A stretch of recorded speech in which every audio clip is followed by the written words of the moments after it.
Housewife की अहमियत। माँ, बेटे और बहू तीनों ही खाने के टेबल पर बैठकर खाना खा रहे थे। खाते समय लड़का अपनी पत्नी को बोला, सीमा, तुमने आज भी दाल चावल बनाया है। खाना बनाने में तो आलस मत किया करो। बस हाउसवाइफ ही तो हो तुम, घर पर ही तो रहती हो। तुम्हें रसोई घर में कुछ अलग अलग खाना बनाना अच्छा नहीं लगता है क्या? क्यों रोज ही एक तरह का खाना बनाती हो? सीमा बोली, आज मैं बनाने वाली थी, मैं आज सूजी की खीर बनाने वाली थी, पर रसोई में सूजी खत्म हो गई। मैंने कल ही ऑर्डर किया था, पर अभी तक आया नहीं। कोई बात नहीं, मैं कल बनाऊंगी। रसोई घर में कुकर की सीटी बजती है और खाने के समय सीमा रसोई घर में आती है। रसोई घर से वापस आते वक्त डाइनिंग टेबल पर बैठकर सीमा बोली कि मैंने कुकर में आलू डाले हैं, शाम को मैं आलू के ब्रेड बनाने वाली हूँ। ये सुनकर उसको सास को भी खुशी हुई। गोपाल बोला, अच्छा है, तुम दोनों को तुम्हारी पसंद की चीज़ बनाने में और खाने में बहुत मज़ा आता है। ऐसे में दरवाजे की बेल बजी। सीमा वापस खाने के टेबल पर से उठी और दरवाज़ा खोला। डिलीवरी बॉय सूजी लेकर खड़ा था। पार्सल लेकर सीमा वापस खाने के टेबल पर खाना खाने के लिए बैठी। तभी माँ बेटे से बोली कि तूने अगर दरवाज़ा खोला होता तो फिर क्या होता? बेचारी ठीक से खाना भी अच्छे से खा नहीं सकती। तो बेटा बोला, सॉरी माँ, मैं उठ नहीं सकता, मुझे ऑफिस जाने के लिए देर हो रही है। फिर रूम में चला जाता है। वो सीमा को आवाज़ देता है, मेरी फाइल मिल नहीं रही है, तुम ढूंढ कर दो। सीमा फिर एक बार खाने की टेबल से उठने वाली थी और उससे रोका, छोटा बच्चा नहीं है वो, खाओ तुम खाना। थोड़ी देर बाद रूम से गोपाल की आवाज़ आई, फाइल मिल गई है। सास और बहू दोनों ही खाने के टेबल पर एक दूसरे की तरफ देखकर हंसने लगी।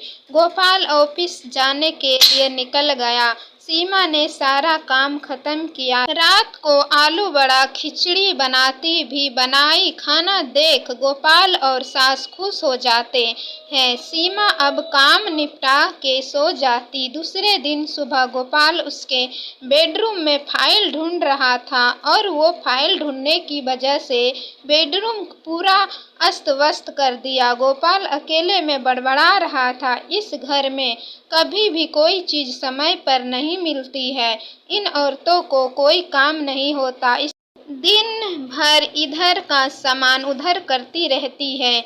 इसके आवाज़ से सीमा वापस उसके रूम में आती है और रूम की बुरी हालत देखकर उसे गोपाल पर गुस्सा आता है। वो गोपाल को पूछती है, आप क्या कर रहे हो? तभी गोपाल बोलता है, मैंने तुम्हें पिछले दिन दी हुई फाइल कहाँ पे है? सीमा तुरंत वो फाइल बाहर निकालती है और वो गोपाल को दे देती है। सीमा गोपाल को कहता है, इतना सारा सामान बिखरने से पहले मुझे एक बार पूछा होता तो कितना सामान बिखरा पड़ा है। मैं क्या दिन भर यही काम करती रहूं क्या? उल्टा गोपाल सीमा पर चिल्ला देता है और बोलता है कि क्या काम रहता है दिन भर तुम्हें? इतना काम भी तुम्हें नहीं कर सकती क्या? दिन भर सोते ही रहती हो। सिर्फ माँ के कहने पर हाउसवाइफ से शादी करके बहुत बड़ी भूल मैंने। ऐसा बोलकर गोपाल ऑफिस के लिए निकल गया। पति पत्नी का बोलना माँ के कानों पर पड़ता है, जो गोपाल को पता नहीं था। माँ सीमा के पास जाती है, तभी सीमा रो रही होती है। कोई भी गलती नहीं होते हुए भी गोपाल उस पर चिल्लाए, ये उनको पता था। सीमा से वो बहुत प्यार करता है, सीमा भी उसे बहुत प्यार करती है। सास ने सीमा को शांत किया।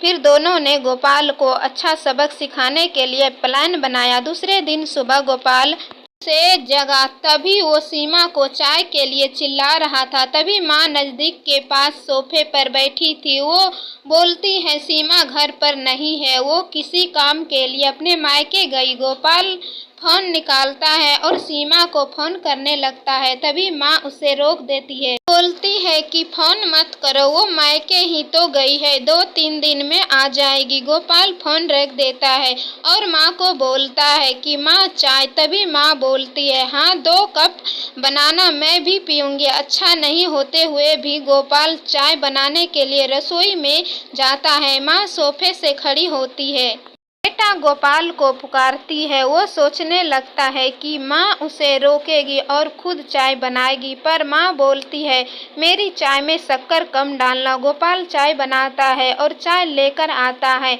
माँ और बेटा दोनों ही चाय पीते हैं। फिर माँ बोली, चाय अच्छी नहीं बनाई है, पर सीमा जैसे नहीं, वो चाय बनाती है तब तुलसी के पत्ते डालती है, उस चाय की तो बात ही अलग होती है। बेटा कोई बात नहीं, अगली बार तुम चाय बनाओगे तब ध्यान में रखना। गोपाल उसकी माँ को देखते ही रह जाता है। थोड़ी देर बाद गोपाल उसकी माँ को बोलता है, माँ आज मैं मटर पनीर खाना चाहता हूँ। माँ फिर से गोपाल की तरफ देखकर बोली, अरे वाह, आज मेरा बेटा मटर पनीर बनाएगा और मुझे खाने के लिए देगा।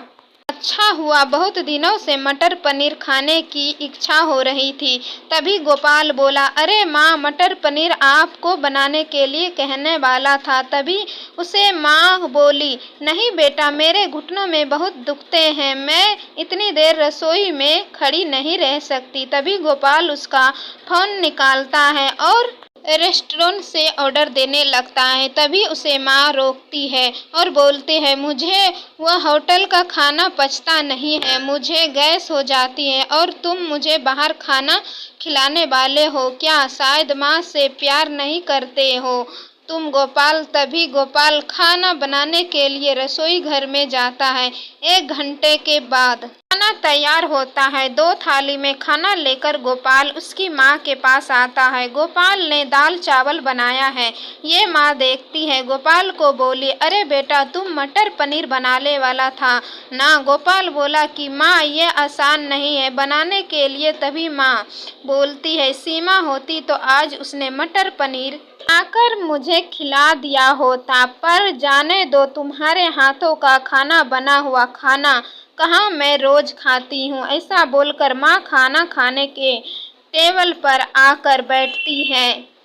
चलो दोनों साथ में खाना खाते हैं। गोपाल ने पहला निवाला मुंह में डाला ही था, तब माँ उसे बोली, अरे बेटा, दाल में नमक कम है, जा और नमक लेकर आ। वो खाते खाते उठता है और रसोई घर में नमक लेकर आता है और माँ को दे देता है। फिर से खाने के लिए बैठता है। तभी बीच में माँ खांसने लगी और गोपाल को बोलती है, अरे बेटा, निवाला गले में अटक गया है, थोड़ा पानी लाना। गोपाल फिर से खाते खाते उठा और पानी लाने गया। फिर वो पानी माँ को देता है।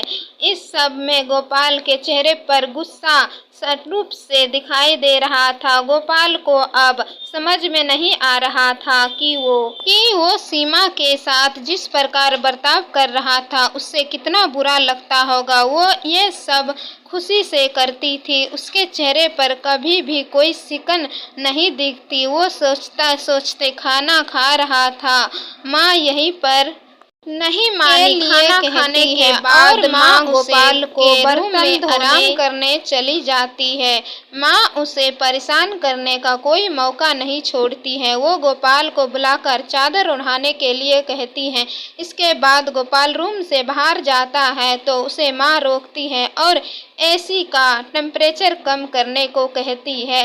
अब इन सभी कामों की वजह से वो चिड़ करने लगा था, लेकिन कुछ भी नहीं बोल पाता। दूसरे दिन सुबह जल्दी उठ जाता है और ऑफिस जाना होता है, इसीलिए वो जल्दी सब्जी काटता है, पर उसका ध्यान सब्जी की तरफ नहीं होता। वो सीमा को विचार कर रहा होता है। वो सोच रहा होता है, हाउस वाइफ का काम आसान नहीं होता, ऐसा मुझे लगता था। पर सच में वैसा नहीं है। मैं कितना गलत बर्ताव करता था सीमा के साथ। मन ही मन में पछता रहा होता है। तभी सब्जी काटते समय अपनी उंगली काट लेता है। वो उठकर बेसिन में उंगली धोने के लिए जाता है। ऐसे में ही सीमा उसके पास आती है और हाथ पर पट्टी बांधने लगती है। मतलब सीमा अपने मायके गई ही नहीं थी, गोपाल से छुपकर उनके घर में ही थी। ये तो सास और बहू का प्लान का एक हिस्सा था। गोपाल सीमा को देखकर खुश हो जाता है। वो उससे माफ़ी मांगता है। वो सीमा को बोलता है कि घर का काम करना बहुत आसान होता है। तुम घर पर रहती हो, तुम्हें क्या काम रहता है, ऐसा मैं हमेशा बोलता था, पर एक ही दिन में मुझे सब समझ में आ गया। मैं तुम्हें ऐसा कभी भी नहीं बोलूँगा और इसके आगे हम एक साथ घर के काम करेंगे। अगर घर हमारे दोनों का है तो घर के काम भी हम दोनों ही करेंगे। दोनों का बोलना माँ बाहर से सुन रही थी। वो दोनों के लिए बहुत खुश हो रही थी।